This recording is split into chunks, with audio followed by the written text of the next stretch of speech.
আজকে বন্ধুরা তোমাদের শোনাবো একটি অপ্রকাশিত বা ভালোবাসার গল্প। তো চলো শুরু করা যাক। আমি জীবনে যে ভালোবাসিনি এমন না, আমিও একদিন ভালোবেসেছিলাম। অনেক ছোট থাকতে, তখন আমি ক্লাস 9-এ পড়ে। মোটামুটি দুষ্ট ছিলাম বটে। দুষ্টামি করার সকল উপায় ভালোভাবেই জানা ছিল আমার। স্কুল জুড়ে দুষ্টামিতে আমার নাম ছিল হিট লিস্টে।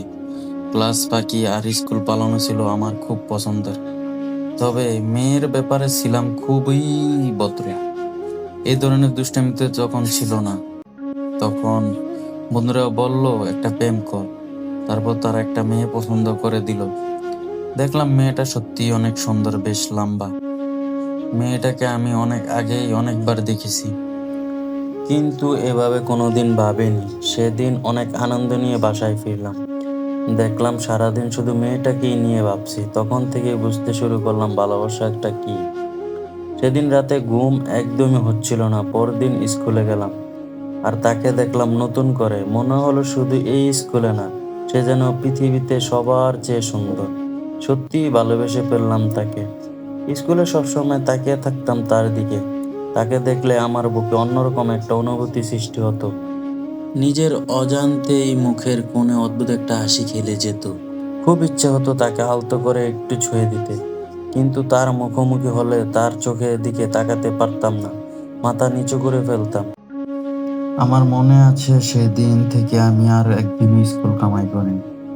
তখন মনে হতো শুক্রবারও ক্লাস হলে খুব ভালো হতো। দুষ্টামিতে একেবারে ছেড়েই দিয়েছিলাম। দুষ্টামিতে হিটলিস্টে থাকা ছেলেটি হঠাৎ এত ভদ্র হয়ে গেল, এটা নজর এড়ানোর কারোই ছিল না। ভালোবাসার কথা সরাসরি বলতে পারতাম না তাকে। অবশ্য আমার অবস্থা দেখে তার এক বিন্দু বুঝতে বাকি ছিল না। সে ব্যাপারে আমি নিশ্চিত ছিলাম। ব্যাপারটা বললাম ওর এক বান্ধবীর কাছে, যে আমার এলাকায়ই থাকে। ও শুনে হাসলো আর বলল শাকিলা সব জানে। সেদিন খুব লজ্জা পেয়েছিলাম আমি। ও দুঃখিত, মেয়েটির নাম ছিল শাকিলা। যেহেতু তখন মোবাইলের এত প্রচলন ছিল না, সেহেতু আমাদের ভিতর কথা আদান প্রদান করে দিত ওই বান্ধবী। এভাবে কেটে গেল কিছুদিন। হঠাৎ দেখলাম সে একদিন স্কুলে আসতে দেরি করছে। ভাবলাম এত দেরি করে স্কুলে আসে না। ওর বাসাটা ছিল স্কুলের পাশেই। চলে গেলাম ওদের বাসার পাশে। ওখানে দেখা হলো আমার এক বন্ধুর সাথে। জিজ্ঞেস করলাম, শাকিলাদের বাসা কোনটা রে? যে বাসার পাশে ছিলাম ওটা শাকিলাদের বাসা আমি জানতাম না। শাকিলা জানালা দিয়ে বলল, দাঁড়াও, আমি আজ স্যারের সাথে সব বলে দিব। আমি খুব ভয় পেয়ে গেলাম, কারণ আমার আব্বুই স্কুলের হেডমাস্টার। ও যখন স্কুলে আসলো তখন তো ভয়ে আমার অবস্থা খারাপ। আমার অবস্থা দেখে সে হেসে ফেললো। সেদিন আর কিছুই বললো না। তাই নিজেকে আমি আর বেশি কন্ট্রোল রাখতে পারলাম না। সবাইকে বলে বেড়াতাম। কেন জানি খুব আনন্দ লাগতো সবাইকে বলতে। কেউ যদি ওর প্রশংসা করতো, ওকে সুন্দর বলতো, তাইলে আমার খুব আনন্দ লাগতো।